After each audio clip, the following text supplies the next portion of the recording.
Everyone, welcome to another edition of the Farm Down NFL podcast with me, Jim, joined by Finn, Punk Raider, and Denver Dave. We're talking NFL and boys. How are we doing? Not good, James. Can I be excited now? I've been Yes. told to keep my energy levels at a platitude, so this will be it for the rest of this podcast, I'm afraid. I've been told not to peak too early, but that's the story of my life. So Please. What's wrong with you, Dave? Luck, man. If I fell into a barrel of tits, I'd come out sucking my thumb. Yeah. Got no luck at the moment, unfortunately. Oh, well, it's good to have you back. Yeah, great, So right? it's good to have the analogies back. Yeah. We all missed you, but it's nice to have the gang all back together again. We're here to talk about the Championship Sunday slate, which happened just last Sunday. But before we get to that, boys, we have got quite a slew of head coach and GM hirings to go through. We're going to start not with the least of them, obviously, but the fact that old man Carroll has pulled from the retirement village to coach the Raiders. Pete Carroll parted ways with the Seahawks at the end of the 2023 season, but is back for the Silver and Black at the sprightly age of 73. Punk, how happy are you on a scale of 1 to... Oh! I think I should hand this one over to Finn before anything else, just so he can lay upon us what he thinks Coach Carroll can instill for the Raiders. I mean, if you want to know how good a boyfriend is, don't ask his ex. That's the last thing you do. I only threw sour grapes when it was Russell Wilson. Now I can be magnanimous with this one. Fair enough. Go on then. I think Punk, you've got a great head coach on your hands.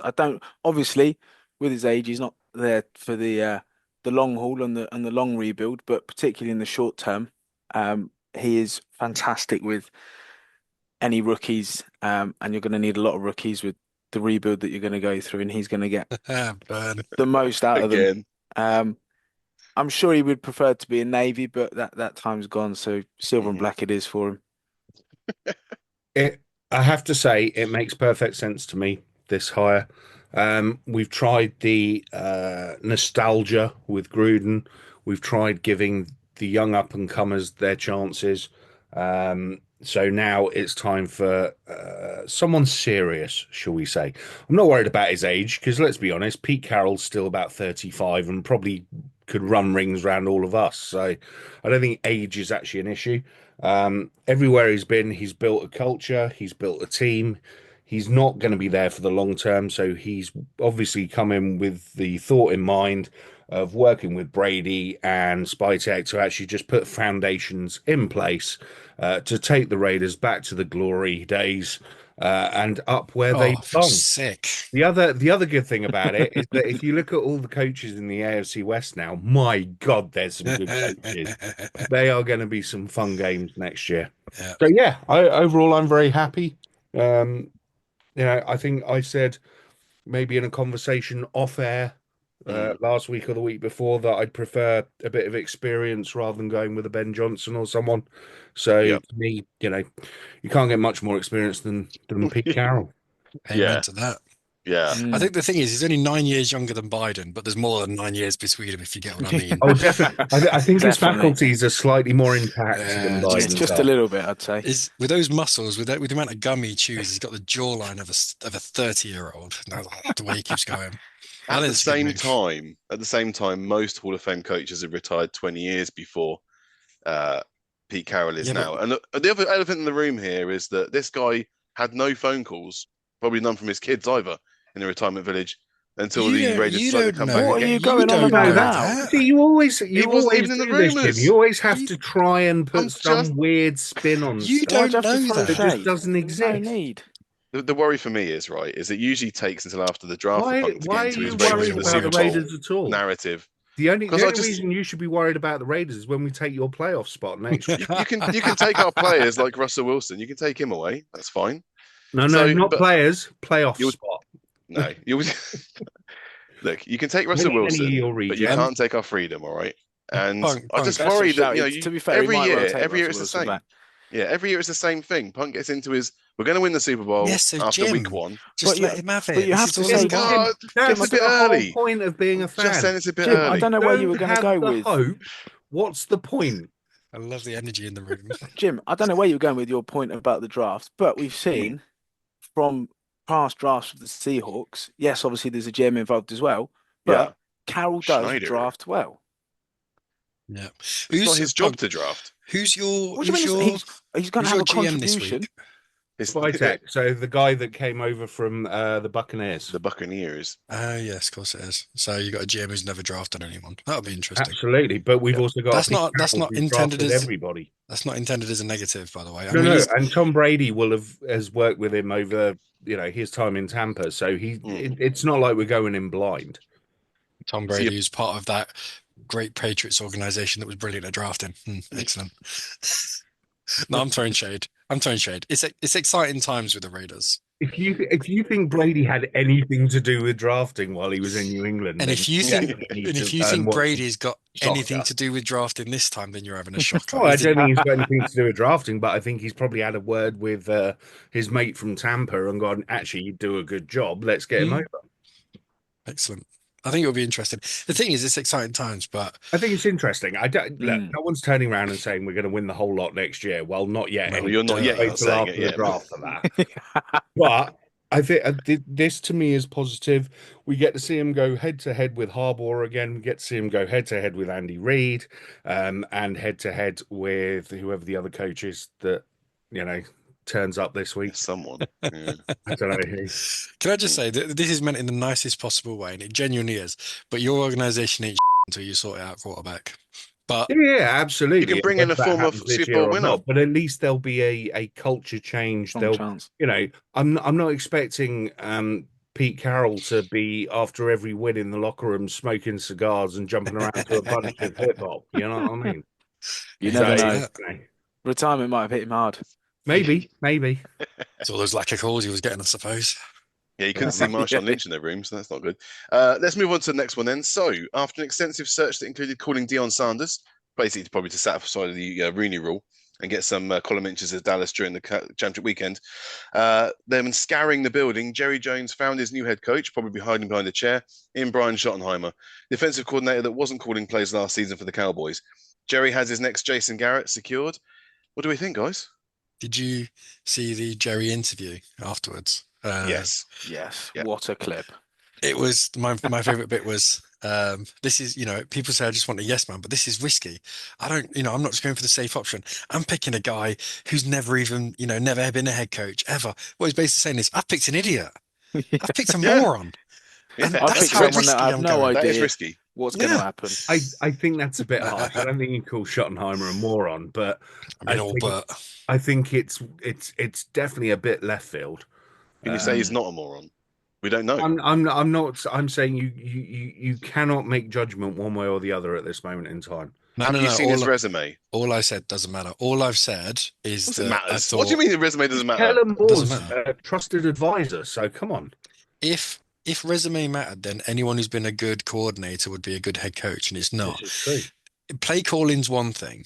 But when one of your players gets a DUI 25, and that comes to like 25 minutes before a game, and you've got to sort all of that out, and all of a sudden someone gets caught in bed with 3 hookers and a bunch of cocaine, and you're trying to get all that sorted out, that's the stuff you have to deal with as a head coach. As an offensive coordinator, someone else's problem. That's the stuff you have to deal with, and that's the stuff all of the rookie head coaches are going to have to deal with that they've never done before. Setting an example in the locker room, setting a culture. That Dan Campbell is fantastic at setting a culture. He's not an X and O's guys. That's what Ben Johnson's now got to try and figure out. So I'm a massive supporter of every single rookie, and that includes player and coaches, because it's a job they've never done before. They've got absolutely no experience of, and we can all name a million different coordinators who are great coordinators, terrible head coaches. It's just that's something that some people just can't deal with. It's going to be hard. Good luck to Brian Schottenheimer. Well, I don't know. I never said that. What do you mean you didn't say that? I never said good luck to him. I mean, he's managing the Cowboys. I don't want him to have too much luck. He won't have it. Don't worry.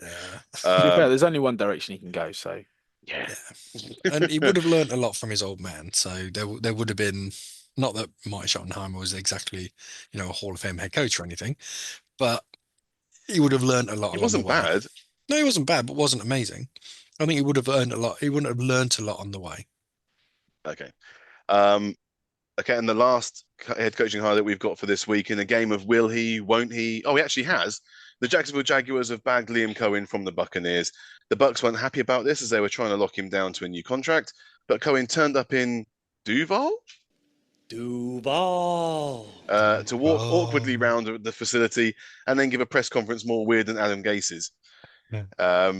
What do we think of this one? I've just enjoyed watching him stroll around the practice facility and just actually Yeah. not quite realize what's going on and then go and do a press conference and again not really sound like he knows what's going on.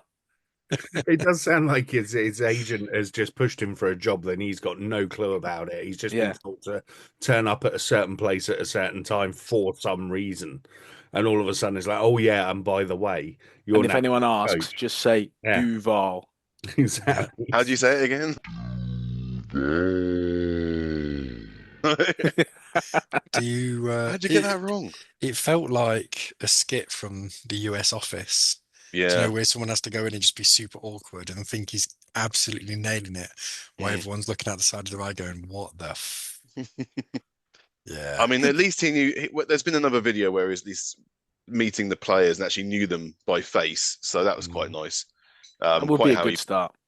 yeah, yeah. I mean, even if it turns out to be I'm a rubbish, bit concerned the Jacksonville Jaguar players are still in the building. Everyone else is on holiday. even if it turns out to be rubbish, I mean, if the fact he turfed out Trent Baalke as GM should mean that he gets a grace period from the Jags fans of about 5 years. So But this shouldn't be too hard on him. we have seen it before, though, where head coaches have gone in and been really sort of cringy and awkward, but done all right. Jonathan Gannon was there was Yeah. a clip of him standing there, one of the players doing sounds of fireworks and stuff like that, and it was Mhm. that was really weird. But he's been a good head coach so far. He's done well. He's been all right. Yeah, he's been okay. He's been good. We have If he can perform the same at Jacksonville and give Arizona Trevor. as what has been given to Arizona, I think he'll be lauded in their Hall of Fame there. Just be ordinary, and that's good enough. We've had 3 new GM hires as well. We've already talked briefly about Spytek to the Raiders. Mike Borgonzi, the assistant GM for the Chiefs, has now gone to the Titans. That's going to be quite fun. You got the first overall pick. And then the Jets have got Darren Moogie, who was the Broncos assistant GM. He's been there for about 13 years, I think, worked his way up through Yeah. the ranks. Started off as a scout. He should be good at picking players, in fairness, which, I mean, as a GM, that's all you want. Someone who can pick your players, leave the cap to all the nerds in the background, and you're probably all right. Mm. So, no, I think he's a good pick. He's a guy everyone seems to like. He's one of those people who everyone seems to respect. So, yeah, good luck to him. Yeah, joining Aaron Glenn, who's the new Yeah. head coach there. So another good pick there as well, hopefully for them. Those are the moves around the league. We now have to do the actual review of the championship games. And we're going to start, we always go in the right order. So we're going to go with the first game of the weekend, and that was the Commanders at the Eagles. Though the final score would indicate a blowout, there was a point where this game could have gone in a different direction. But the previously so stingy Commanders had their loosest game of the season when it came to coughing up fumbles. The first by De'Ami Brown on the second drive allowed a short field for Saquon Barkley to get his second touchdown with his second touch in the first quarter. But the Commanders closed the gap thanks to a field goal from a fake punt on the third drive and a Jaden pass to scary Terry McLaurin for a 36-yard score. Though the 2-point conversion didn't work, it was now a 2-point game. But the Eagles were going to be tough to slow down, so you had to keep up with them. And when Jeremy McNichols fumbled a kick return following a Jalen Hurts touchdown tush push, it allowed Philly to score again, this time a pass to A.J. Brown to go into halftime up by 12. In the second half, we saw a decent Jalen Hurts touchdown run, followed by an even more impressive Jaden Daniels touchdown run. But that was to be the end of the Commanders scoring for the day, as Philly turned the screw following a third Washington fumble, this time by Austin Eckler. It allowed Saquon and Jalen to rack up their third rushing touchdowns of the game, and even allowed Ricky Will Shipley to get his first career touchdown at the end. It ended with the final score of the Commanders 23, Eagles 55. We said this last week, and at this point of the season, fumbles and turnovers are costly, Mm-hmm. very costly, because you're playing the best teams that are left.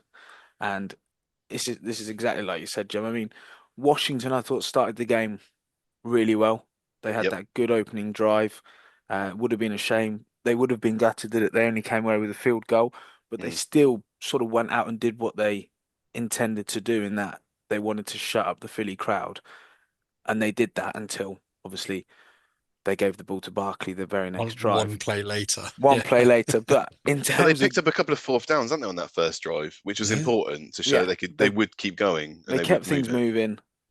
And yeah, they'll be annoyed that they couldn't get the full 7 out of that and only walked away with 3. But it was points on the board. They showed that they had momentum. They showed that they could keep a drive alive.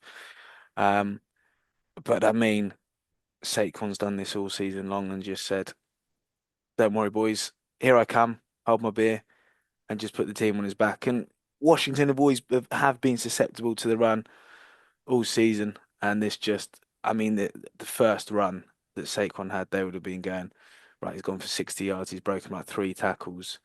Yeah. We're in for a long day here, boys. We better shore Whereas up. But early on, it was 2 rushing attempts, 2 touchdowns for 70 yards, wasn't it? It was, Yeah. Yeah. It's going to be a long day. I made a lot of money on this game. I was well happy. You said you were unlucky. Oh yeah. Apart from that, I mean, in other stuff, it's a new week now. non-football Which is related. in life, right? Non-football Fair enough. related, yeah, in life. Jeez. All right. Can I tell you my stat of the week? Yes, please. The Eagles scored more rushing touchdowns in the NFC Championship game than the Dallas Cowboys did all season. Oh, Love that. that's a brilliant stat. Yeah, not mine. That's part of the 33rd team on Twitter. But I pinned that and thought I'll save that and bring it on air. Look, I don't hate. I'm not going to sit there and lay into the Commanders. But you can't expect to make those turnovers and win. You can't miss the amount of tackles that they did and win. Yeah. I think they showed a lot of cojones, keep going for it on 4th down. They came out and played the game almost exactly the same way they played against the Lions the week before. No fear, just going for it constantly. The problem was last week they came up against a completely banged up defense, whereas this week that Eagles defense is legit.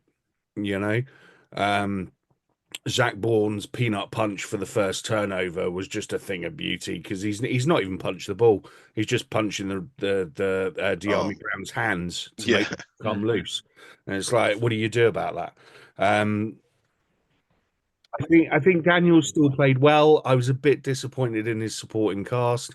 When Zach Ertz is your most important receiver in a game like that, McLaurin had the one flash with the touchdown to bring it close late second quarter. But apart from that, no one really kind of picked up the mantle. I expected more from Robinson, more from De'Ami Brown. But look, end of the day, this has been a fantastic season for the Commanders, and it gives them something really tangible that they can build on and just get better next year. I think Washington are a rookie team. They're being led by a first-time head coach. Well, not first-time head coach, because he did it in Atlanta, but it's his first year in Washington. It's first year for many players on that offense as well. It's not just Jaden Daniels. It feels like a bit of a rookie team, and for them to get to a championship game, that's a massive success.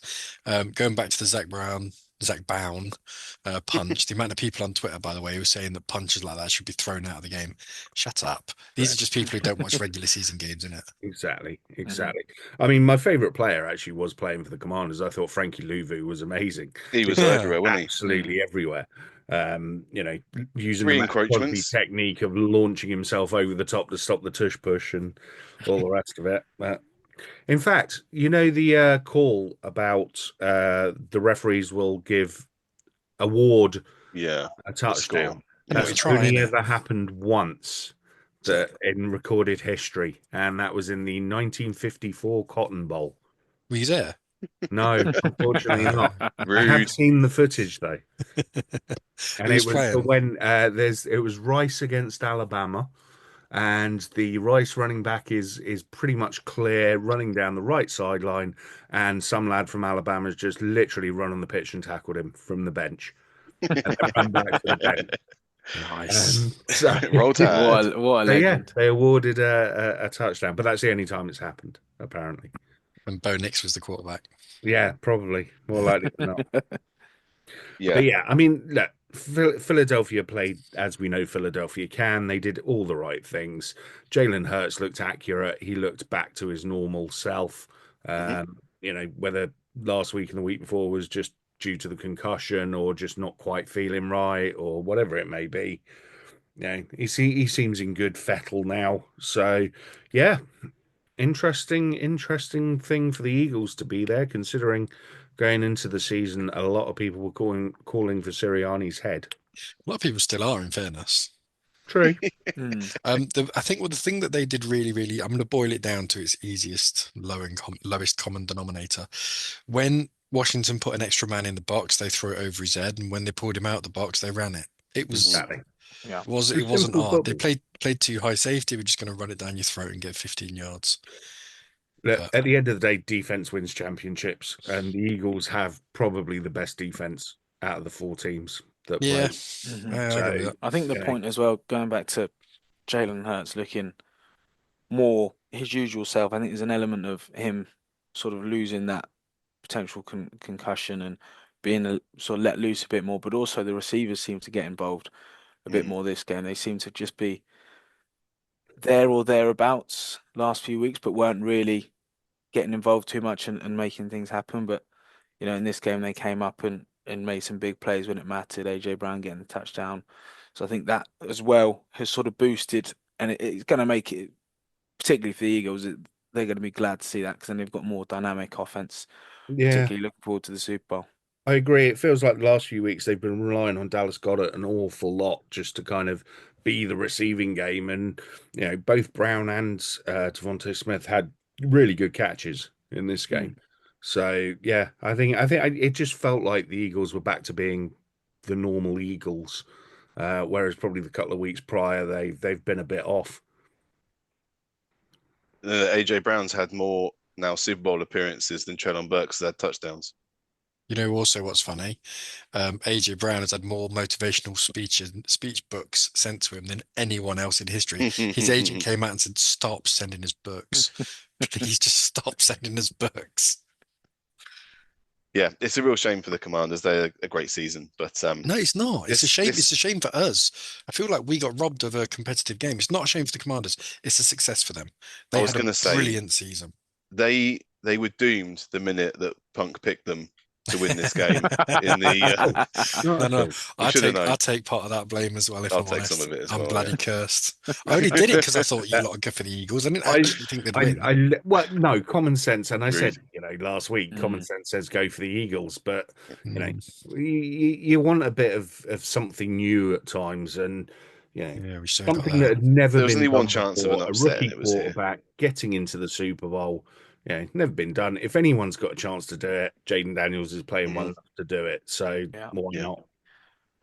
There we go. We'll leave that game behind and we'll move on to the second game of the weekend. And after a shaky first drive where Josh Allen could have been picked twice, it was the Chiefs who drew first blood at home. Kareem Hunt looking like James Cook as he juked his way 12 yards for the opening points. It was Mahomes who would make the first official mistake, a fumble on the handoff that allowed James Cook to get the Bills back on top with a bit of his own magic on the ground. This Chiefs team hasn't put up more than 30 points all season, but they knew what to do in this situation, getting back-to-back touchdown drives. First from rookie Xavier Worthy, the second Mahomes rushing in himself. Josh Allen launched a 50-50 ball into the end zone that Matt Collins managed to bring in, which meant that it was only a 5-point lead for Kansas City at halftime. A second wonder touchdown for James Cook gave the Bills the lead in the third quarter. That play was ridiculous. How he managed to contort his body to break the plane while getting hit. I don't know what else Nick Bolton could have done there. But the 2-point tush-push attempt failed. Mahomes barreled his way into the end zone for a second time to retake the lead. His 2-point attempt worked with a pass to Justin Watson in the back of the end zone. Josh Allen hit Curtis Samuel on the blown coverage to tie the game. And when the Bills defense held the Chiefs in the red zone to a field goal, the scene was set for Josh Allen to get the win. He just needed to drive the ball down the field and get a touchdown with 3 minutes and 33 seconds on the clock. After picking up a first down with his legs, he overthrew Shakir, had another pass tipped at the line and a screen pass at them facing 4th and 5 in their own half. Spags dialed up a corner blitz, Allen slid the protection the wrong way, and he had to heave a prayer down the field. It almost worked as well, but Dalton Kincaid wasn't able to dive and bring it in. The Chiefs picked up the first downs necessary, and then move on to another showdown with the Eagles. The final score here was the Bills 29, Chiefs 32. This was the time. He had it in his hand. Yeah, the entire game was opened up for him. All he had to do was score a touchdown. It was there for him. Yeah. This was Mahomes would never be able to get back on the field. Yeah. This wasn't Josh Allen's failure. Here we go. It was Bill's coaching failure. Number one, don't tush push, snowplow, whatever you want to call it, 7 times in the same spot on the offensive line when you've been stopped 5 times already. What's the point in doing that? Do something different. If you've got James Cook as your running back, use him. They went back to the old Bills style of Cook being in for about 50% of the plays and then the backups being in for the rest. No, this is the AFC Championship game. Don't mess about. Put your best running back in and run him. He'd already proved that he could, take this Chiefs team apart and was up for it. So I didn't understand that at all. Final thing, and I alluded to it last week with some games, stop going for 2 points unless you absolutely have to. The number of points you're leaving on the field by going for 2 instead of just kicking the 1 is what's making the difference in these close scoring games. Apart from that, yeah, that's why the Bills lost. There you go. Job done. Job done. Job done. Easy as that. I do agree. I don't understand the whole tush push and continuing to go for it, because the Chiefs just set up and they knew exactly what Allen wants to do. He always favors the left, and the Chiefs knew that, so they loaded up the left side, and it just didn't work. And yet every time they got in that situation, the Bills thought, "Oh, let's do it again," because it's not like he can't run. This time it's going to work. Go the other side even. Just that was something different. That didn't make any sense. I agree. That was frustrating. I also think that in too many occasions, the Bills left it to a 3rd or 4th down, and at that point, your back's against the wall. And yes, they were efficient in converting them. I think was it 5 of 14 they managed to convert a 3rd down. Of 3rd, and then I think they were near perfect on 4th. Near perfect on 4th down, which is impressive, and you need to be, but also you're then relying on the offense. The offense has to be on the field for longer. They've got to do more, and so you're just making life harder for yourself. Whereas the Chiefs were able to get 1st downs and were able to do it consistently, and they were able to move down the field. The Bills just left it, and they had to sort of do more to keep drives alive, and that's going to eventually catch up with you and sort of take the game out of your hands.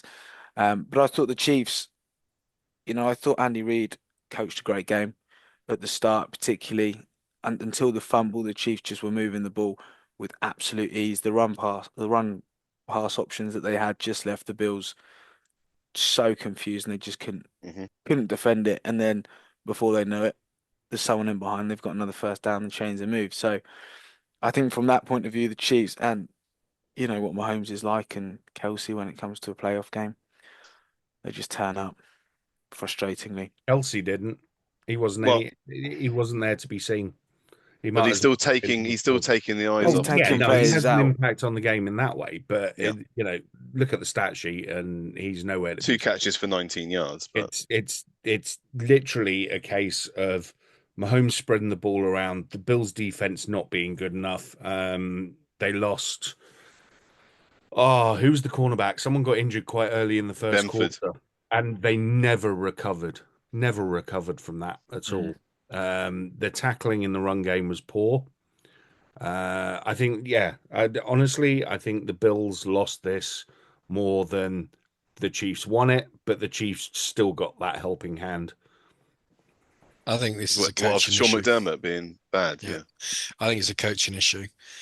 Bills didn't look prepared. They didn't do the right things at the right times. Why are you bringing in, was it Ty Johnson instead of a running back who's been on absolute fire? And I say that as a Broncos fan who, most of our defenders were watching his arse as he was running away from us. Yeah, it's rough. In NFL history, the record of NFL teams that have scored 4 touchdowns and committed 0 turnovers in a playoff game combined is 85-6. Of that 6, 2 of them are the last 2 playoff losses for the Bills at Arrowhead. That's in the history of the game. It's the Bills are doing the right things. The players on the field, they're being let down at key moments. If I'm the owner of the Bills, I'm getting a new head coach.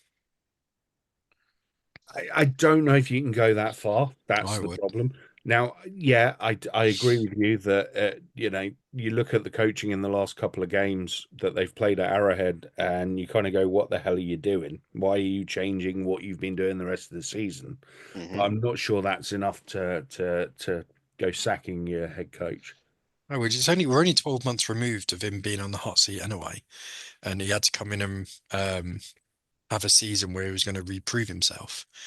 And you could say yes, he's done that. I mean, Josh Allen probably had a lot to do with it.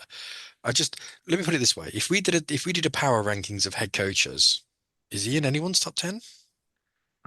I'd No. have to think about it. I don't think he's I'm even close. sticking my neck out and saying no before really getting into it. But Is No. he in anyone's top 15? Maybe. I mean, this is the thing. Probably It's not. just I'm just Probably go not. top Do 15. you know what? I'd go back and say, Brian Daboll, come on, lad, come back and be the head coach. the thing is that a lot of the praise goes to Joe Brady for kind of as the offensive coordinator for kind of Yeah. reining in the hero ball that Josh Allen loves to do. You know, Which needed to be done. 2018 Josh Allen. It needed to be done. It's the reason why he's up for MVP. We're going to find out pretty soon whether he's got it. He still might have it, but and it was one of the reasons he managed to get past Lamar in the last round, is that he was more conservative with the ball. He was antsy at the start of the game. I mean, he could have been I'll give picked you that. twice. Start He of the game, that first Yeah. drive was all He was over. tight. Yeah, he was tight at the start and he was tight at the end. You know, like I said, in that last drive, he overthrew Shakir. He got another pass tipped at the line. He had to throw a screen pass on third down, which they managed to pick up 5 yards on it. But then he was in the trap. You know, they talk about the play where he shifted protection to the left because the entire game, Spags had brought the extra pressure from the strong side where the receivers were. And he'd set him up for this last time to then come from the right side. So he was always going to be on a blind. You know, the fact that he managed to heave up that ball anyway and it got anywhere close to a receiver was kind of a miracle. But it would have been dumb luck if Kincaid had come down with that ball. You know, I mean, that would have been the case. The Chiefs doing everything right and they still got it wrong. But it was a good throw, and it was a difficult catch because he was moving. Yeah. But he should have. You know, you look at some of the big catches that the Patriots used to pull up, and they'd do it in key moments. it was A harder than tight- the a Mark tight Andrews end of catch. Kincaid's ability, you would expect him to catch that. And Joe Brady, by the way, let's not forget that probably one of the biggest things that he's done in his career so far, apart from what he did last season with Buffalo, he was the passing game coordinator when Joe Burrow was at LSU in, I think, 2019. He was part of the reason Joe Burrow set that record season, and they were unbelievable that year. So he's got That form and having for it. Justin Jefferson and Jamar Chase to throw at. Well, yes, the small details, Jim. We can ignore those bits. He made them what they are. And That's yeah, what he Clyde did. Edwards there in the backfield. Exactly. So he's Yeah. doing it despite Clyde Edwards-Helaire. Joe Burrow said that was the best player ever played with. Yeah, he was trolling. I don't know. Well, you can't trust his judgment. He looked at his hair and the hairdressers went, "Yes, please." Frosted tips, please. Thank you. Yeah. Just what I want. Interestingly, I've got an interesting stat from this Yeah. game now for the refs. Mm. So- Oh no, Oh, this, yes. we almost got through it. We almost got through it. Oh last no, time. no, was no! I'm seriously holding it in. I'm trying not to take There over. was no the chance entire- that it was not going to entire come up at podcast. one point. So, with 17 consecutive one possession games that they've now won, yeah, Mhm. the actual percentage chance of them winning that is less. Sorry, it's 0.1% of them winning 17 in a row. There's no way you can get to that level if you're not. Now, I'm not going to sit here and say the refs are deliberately giving them every call, blah, blah, blah. But there is definitely something to be said for there being some unconscious bias towards the Chiefs.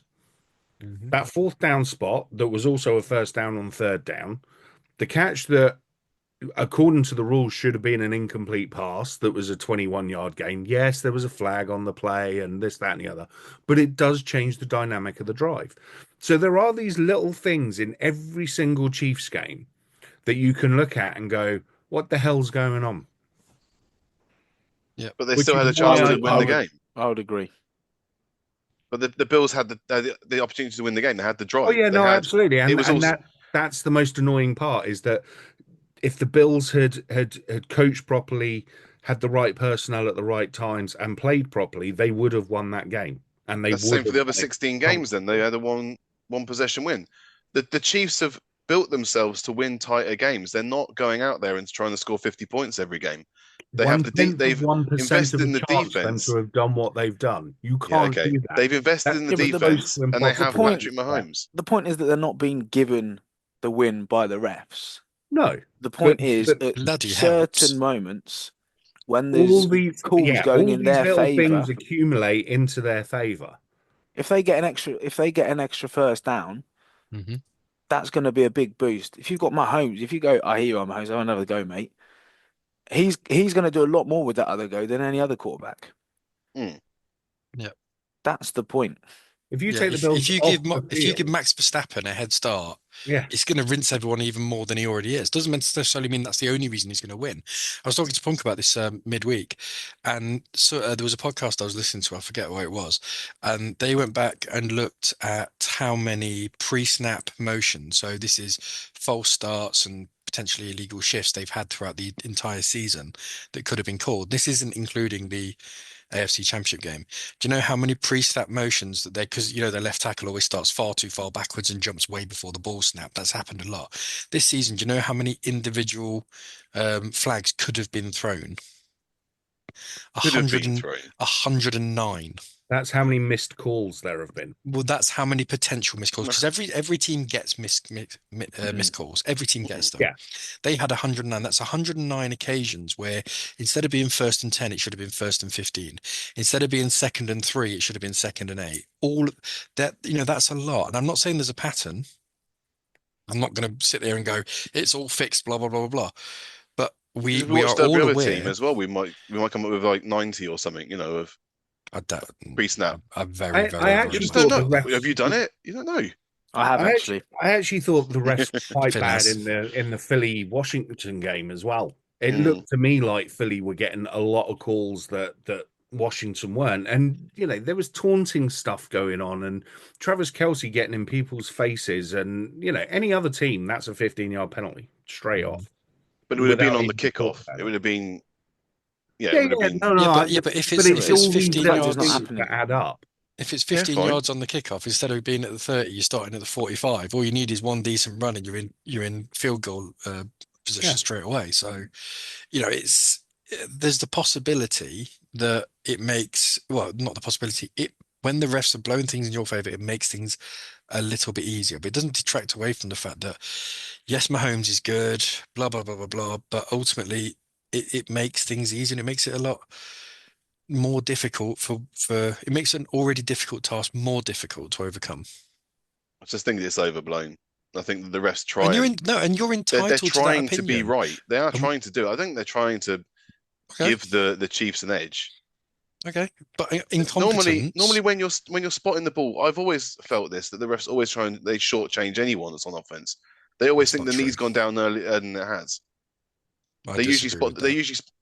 Dave, I'm But just that's- saying. that's- My view is that they always try and spot a ball short But because they always assume that the player's gone down quicker than they have done. And my That's view the is point that's not the of case. replay. That's why the instantaneous replay is supposed to spot those things. The And replay the problem does. the problem you've got is that it's just like VAR. The problem you've got is that the people looking at the replays are the same people that are on the field that don't want to tell their mates they're wrong and this, that, and the other. So you end up in this situation with the incomplete pass that should have been, because it's dual possession. It hit the ground. End of. It's incomplete. Didn't But move. instead of it being incomplete, because they called it a reception on the field, they've gone, oh no, we can't make the refs look bad. Better stick with the So refs. they let it carry on. It's the same in soccer. It's exactly the same with VAR problem. Yeah, the whole point of the replay is to change something that was blatantly wrong Yeah, on the field, and something like what's a yardage down, a down yardage. Unless you've really gone over the line, they're not going to give it. They never give it. And that's the annoying thing about that one. So the one with on the 4th down run where Allen's stacked up, It was clearly over the line. ref on You the can't far see it. side You is can't giving see it as a first down. The ref on the near side is giving it as maybe Yeah. an inch short.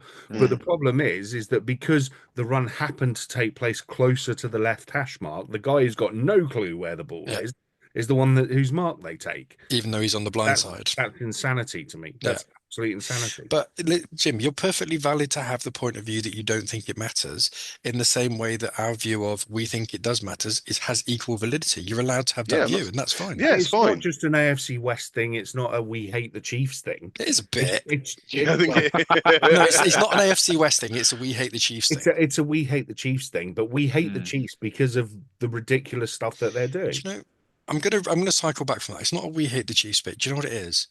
I'm just bored. One of the great things about the NFL that's why was that you had different teams in it all the time. Oh, well, like the Patriots. Yeah. Most of my watching of the NFL has been hate watching the Patriots, and that's what I really don't like at the moment is that the whitewash that's going on to that Patriots dynasty. Yeah, but hang on and a people minute. going, oh, they didn't cheat, they didn't get the refs on their side. Where they didn't make the playoffs, but they had the refs on their side a lot.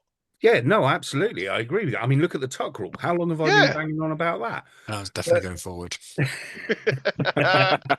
But it's exactly the same thing. This is the thing that galls me the most is There's that always been dynasties. They knew that, but it's not about dynasties. It's not even about the amount they're winning. It's about how they're winning. Yeah, if they're blowing how they're winning, by 40, okay. Yeah, but because it's close games, it's far more obvious on the ref calls. If you're blowing teams out by 30, no, it's far more important the ref calls. Yeah, exactly. Refs have always been shit. They're not getting it right. Refs have, but they've always done that though. They've always been like bad, or they've always been fallible. Why 30 but years because later, they're tighter games, having the same conversations because they're tighter games. Jim, I do not want you as my lawyer. Your Honour, look, I know we mounted the curb and hit a pile of nuns and stuff who were waiting on the side, but he's always been a driver. Oh, not guilty then. You can't say they've always been. That's not the argument I make for that.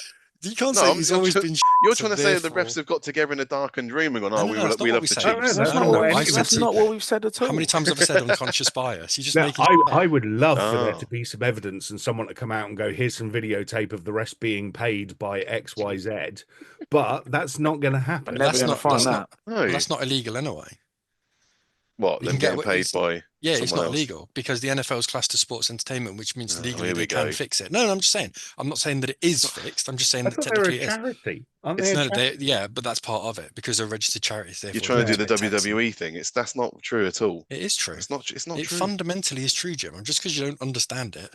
But listen, the other thing that's really, really irritating is when people say the reason, if you don't like this Chiefs team or you don't, if you don't like the dynasty that they're putting together, it's because you don't appreciate good football. That really gets on my nerves. I think Nate Burleson had this monologue he put together. It gets on my bloody nerves. It's like, have you ever met a Massive Attack fan?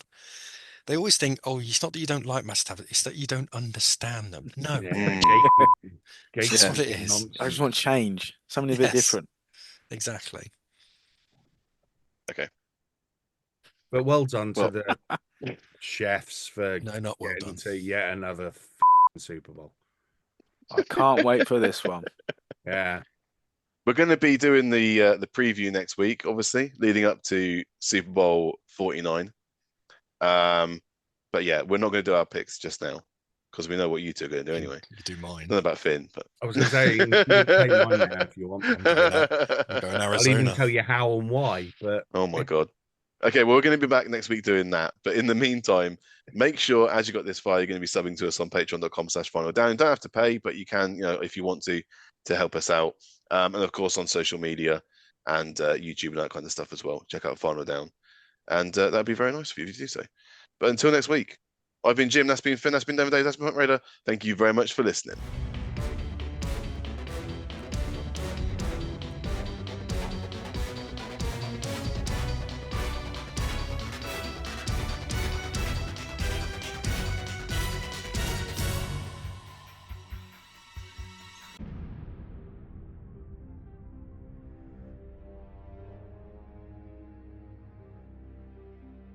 Duval.